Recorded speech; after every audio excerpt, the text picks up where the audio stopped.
बसणार नाही तोपर्यंत समाजाला काही चित्र दिसणार नाही.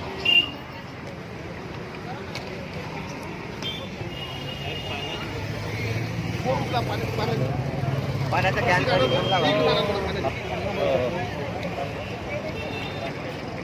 पानी कॅन आली का? नया इतिहास क्रिएट करने की कोशिश चल रही है, तो ऐसे चीजों को रोकने के लिए जो भी लोग इसके जिम्मेदार है उसको हटाना, और समिति अगर समर्थन करती है तो वो समिति नहीं चाहिए. जो समिति हमारे धार्मिक लोगों का, जो मतलब ये इस दीक्षा भूमि की समिति है तो दीक्षा भूमि के लोगों का समर्थन करना चाहिए, सरकार का नहीं.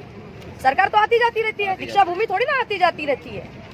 आहे तो परिसर म्हणजे दीक्षाभूमी. ज्या परिसरामध्ये बसलेला आहोत तो परिसर म्हणजे दीक्षाभूमी. दीक्षाभूमी हा आपल्या अस्मितेचं प्रतीक आहे. अस्मिता आहे आपली. दीक्षाभूमी एक आपली अस्मिता आहे. आज आपली अस्मिता धोक्यात. ती अस्मिता कशी धोक्यात आहे हे समजून सांगण्यासाठी आम्ही संपूर्ण महाराष्ट्रामध्ये मागील 6.5 ते 7 महिन्यापासून फिरत आहोत.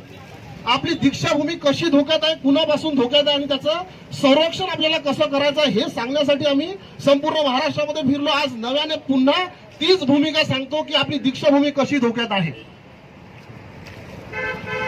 भूमिकेला रिसर सुरुवात करतो. विश्वाला शांतीचा संदेश देणारे तथागत सिद्धार्थ गौतम बुद्ध शब्दाची सुरुवात झाली त्यावेळेस आपण बौद्ध नव्हतो.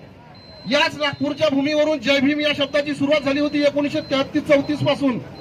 बाबू हरिदास, लक्ष्मण नगराळे या बौद्ध उपासकाने जय भीम या शब्दाला सुरुवात केली होती.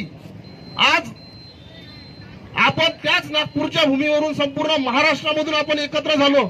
या धरणा प्रदर्शनाच्या ठिकाणी वर्धा जिल्ह्यामधले जास्तीत जास्त लोक आहे. सोबत संपूर्ण महाराष्ट्राचं प्रतिनिधित्व करण्यासाठी प्रत्येक जिल्ह्यामधून कोणी ना कोणी आला आहे. आपण संपूर्ण महाराष्ट्रामध्ये इथे जमलेले लोक आहोत, बौद्ध उपासक उपासिका आहोत.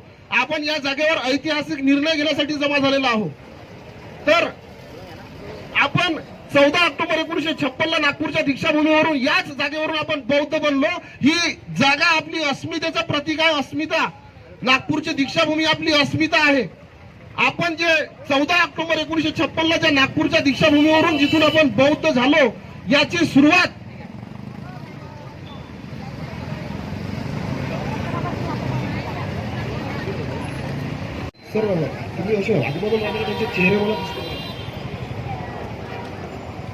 आपण 14 ऑक्टोबर 1956 ला जे नागपूरच्या दीक्षाभूमीवरून जे बौद्ध झालो याची सुरुवात 13 ऑक्टोबर 1935 पासून झाली.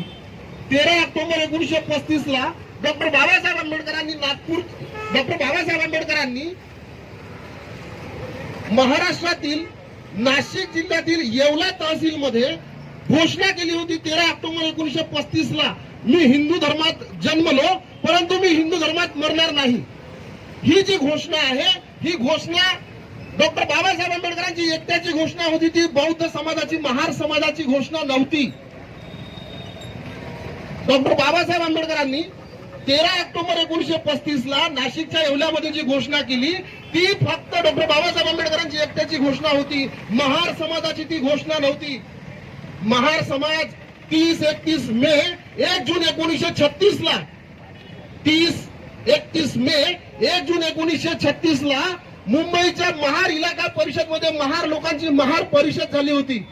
30-31 मे 1 जून 1936 ला या महार परिषदेमध्ये डॉक्टर बाबासाहेब आंबेडकरांच्या नेतृत्वावर विश्वास ठेवून महार समाजाने काही ठराव घेतले. ठराव ते ऐतिहासिक ठराव आहे. 1936 चे ते ऐतिहासिक ठराव आहे. त्यातला पहिला ठराव पेज काढा. आपण डॉक्टर बाबासाहेब आंबेडकरांच्या नेतृत्वावर विश्वास ठेवून 30-31 मे 1 जून 1936 ला महार लोकांनी काही ठराव केले होते. ठराव त्या ठरावाची प्रत घेऊन आलो तुमच्या समोर. आपण जे महार समाजाने 1936 ला 30-31 मे 1 जून 1936 ला महार समाजाने जे सामूहिकपणे बहुमताच्या आधारावर निर्णय घेतले, ठराव घेतले, त्या ठरावाची कॉपी घेऊन तुमच्या समोर आलो. हे जे ठरावाची जे कॉपी आहे ते डॉक्टर बाबासाहेब आंबेडकरांनी मुक्ती कोण पथे मध्ये जे भाषण डॉक्टर बाबासाहेब आंबेडकरांचं प्रसिद्ध झालं त्या भाषणामधला हा अंश भाग आहे.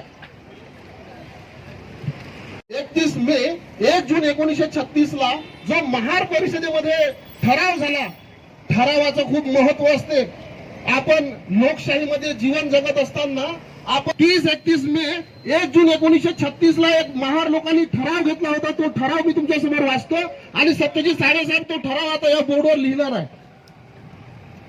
महार परिषदेमध्ये 30-31 मे 1 जून 1936 ला जो ठराव केला होता तो ठराव क्रमांक 1, मुंबई इलाक्यातील महार जातीचा हा परिषद पूर्ण विचारांकी असे जाहीर करते की महार जातीला समाजात स्वातंत्र्य मिळवण्यासाठी धर्मांतर करणे हा एकच न्याय आहे. हा परिषद आमचं एकमेव परमपूज्य डॉक्टर बाबासाहेब आंबेडकर यांना निश्चयपूर्वक असे जाहीर आश्वासन देते की महार समाज सामूहिकरित्या धर्मांतर करण्यास तयार आहे. हा 1936च्या महार परिषदेमधला ठराव आहे. जसे ग्रामपंचायतला ठराव घेते ना, जसे ग्रामपंचायतला ठराव घेते त्याच पद्धतीने महार समाजाने 1936 ला ठराव घेतला होता. तो ठराव थोडक्यात सांगायचं झालं तर डॉक्टर बाबासाहेब आंबेडकरांच्या नेतृत्वावर विश्वास ठेवून महार समाज सामूहिक धर्मांतर करण्यास तयार आहे. हा महार परिषदेमधला आपला पहिला ठराव आहे. इथून या 1936 पासून महार समाजाने डॉक्टर बाबासाहेब आंबेडकरांना शब्द दिला की तुमच्या नेतृत्वावर विश्वास ठेवून आम्ही सामूहिक धर्मांतर करण्यास तयार आहे. मॅडम कॅमेरा ठेवून द्या, तुम्ही अशा बाजूला तुमचा ठेवून द्या. नाही माझा मोठा नव्हता. दुसरा ठराव, तो ठराव पूर्वतयारी म्हणून, पूर्वतयारी कोणती पूर्वतयारी? धर्मांतराची पूर्वतयारी. धर्मांतराची पूर्वतयारी म्हणून महार जातीने यापुढे हिंदू देवतांची पूजा अर्चा करू नये. धर्मांतराची पूर्वतयारी म्हणून महार जातीने यापुढे हिंदू देवतांची पूजा अर्चा जागेवरून बौद्ध बनलो तरीही आजही आपल्या घरातून हे सर्वच्या सर्व गेलं नाही. हे दुःखानं म्हणावं असं वाटते. आजही आपल्या घरामध्ये बऱ्याच साऱ्या गोष्टी आजही मिळते त्या आपल्याला सोडायच्या होत्या. आपण जे उपास तापास जे करतो हे सर्वच्या सर्व सोडायचं होतं. हा 1936चा आपला ठराव आहे. डॉक्टर बाबासाहेब आंबेडकर आपले उद्धार करते. यांनी वेळोवेळी आपल्याला मार्गदर्शन केलं. त्यांच्या नेतृत्वामध्ये आपण सगळं आंदोलन चालवलं, सामाजिक धार्मिक क्रांती झाली, सर्वच्या सर्व आपलं आयुष्य बदललं. डॉक्टर बाबासाहेब आंबेडकरांनी आपल्या आयुष्यामध्ये ज्या काही गोष्टी सांगितल्या त्या आपल्याला पाळायच्या होत्या, परंतु आपण दुःखानं म्हणावं असं वाटतं की आपण त्याचं पालन करत नाही, त्यामुळे आपले हाल बेहाल होत चालले. डॉक्टर बाबासाहेब आंबेडकरांनी काही गोष्टी सांगितल्या. तुम्हाला पत्रक मिळालं. पत्रक, या पत्रकावरती सर्वात एक मोठ्या अक्षरामध्ये एक वाक्य लिहिलं आहे. डॉक्टर बाबासाहेब आंबेडकरांनी काय म्हटलं ते या पत्रकामध्ये लिहिलं आहे. फक्त तेवढंच वाचतो आहे. लक्षपूर्वक ऐका. The history of India is nothing but a history of a moral conflict. Neglected is this truth that no one will be found to give it his ready acceptance. Indeed, there may not be wanting persons who would repudiate any such suggestions. आता याचं वाक्याचा अनुवाद सांगतो. The history of India is nothing but a history of mortal conflict between. It is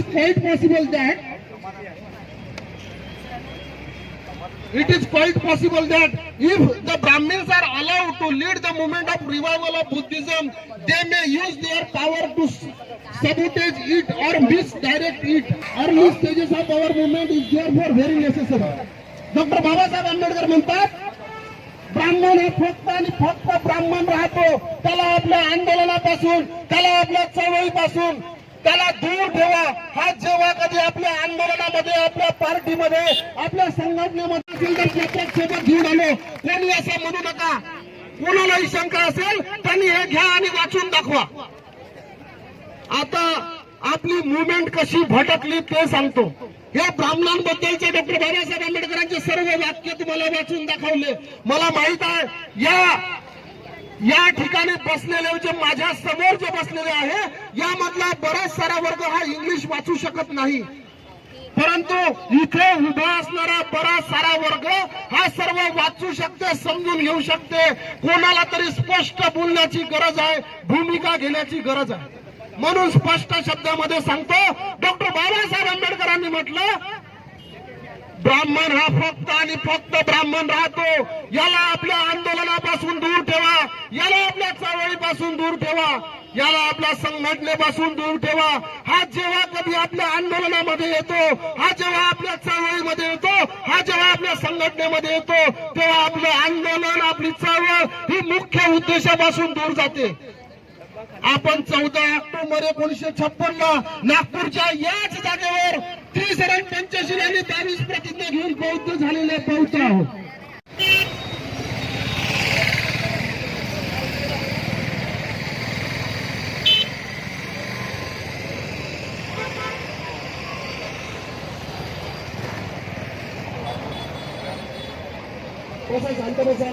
Trisharan Panchsheel आणि 22 प्रतिज्ञा घेऊन बौद्ध झालेले बौद्ध आहोत. 14 ऑक्टोबर 1956 नागपूरच्या याच जागेवर आपण त्रिशरण पंचशील आणि 22 प्रतिज्ञा घेऊन त्रिशरण पंचशील आणि 22 प्रतिज्ञा घेऊन बौद्ध झालो. आज त्याच जागेवर 22 प्रतिज्ञेचं जाहीरपणे वाचन होत नाही. 22 प्रतिज्ञेचं वाचन धम्मचक्र प्रवर्तन दिनाच्या कार्यक्रमामध्ये होत नाही. त्याचं कारण दीक्षाभूमी स्मारक समिती, परमपूज्य डॉक्टर बाबासाहेब आंबेडकर स्मारक समिती दीक्षाभूमी नागपूर या संस्थेचे सर्वच्या सर्व पदाधिकारी हे ब्राह्मणांच्या दबावाखाली काम करत आहेत. मी या दीक्षाभूमीच्या मैदानावरून सांगतो, दीक्षाभूमी स्मारक समिती हे ब्राह्मणांच्या दबावाखाली काम करत आहे. आणि त्यांच्या उपस्थितीमध्ये म्हणजे मागच्या 2023च्या कार्यक्रमामधले प्रमुख पाहुणे नितीन गडकरी आणि देवेंद्र फडणवीस यांच्या प्रमुख उपस्थितीमध्ये दीक्षाभूमी स्मारक समितीच्या पदाधिकाऱ्यांमध्ये आता धाडस राहिलेलं नाही. 1967 काढा, कॉपी काढा. तर राजेंद्र गवई जे अधिकृत दीक्षाभूमी स्मारक समितीचे अजून सचिव नाही. माईक बंद करा. दीक्षाभूमी स्मारक समितीचे सचिव म्हणून डॉक्टर राजेंद्र गवई मिरवतात. त्यांनी म्हटलं, मी जेव्हा नागपूरच्या पत्रकार क्लबमध्ये जेव्हा प्रेस कॉन्फरन्स घेतली त्यावेळेस दीक्षाभूमी स्मारक समितीच्या नावामध्ये दीक्षाभूमी शब्द असल्याचा पुरावा घेऊन पत्रकारांसमोर गेलो. तेव्हा दीक्षाभूमी स्मारक समितीचा मी सचिव आहो म्हणून या नात्याने दीक्षाभूमी स्मारक समितीचे डॉक्टर राजेंद्र गवई यांनी एक व्हिडिओ जारी केला आणि म्हटलं, दीक्षाभूमीच्या नावामध्ये दीक्षाभूमी हा कधी शब्द नव्हता. संस्थेचे 6 उद्देश होते, त्या 6 उद्देशासोबत छेडछाड झाली. सर्वात पहिल्यांदा उद्देश सांगतो, दीक्षाभूमी स्मारक समिती 6 उद्देशासाठी बनली होती. त्यातला 6वा उद्देश तुम्हाला वाचून दाखवतो, इंग्लिश मधला आहे. हे पहिले पान 1964चा आहे. 1964चा पुरावा आहे, 64चा दिसते म्हणून पान पलटवतो.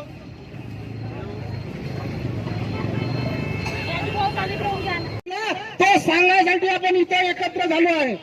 दीक्षाभूमी स्मारक समितीच्या संविधानामध्ये लिहिलं होतं, हे दीक्षाभूमी स्मारक समितीचं संविधान, या संविधानामध्ये लिहिलं होतं, जेव्हा दीक्षाभूमीच्या स्मारकाचं बांधकाम पूर्ण होईल त्यावेळेस परमपूज्य डॉक्टर बाबासाहेब आंबेडकर स्मारक समिती दीक्षाभूमी नागपूर या संस्थेचा आपोआपच कारभार बंद होईल आणि नवीन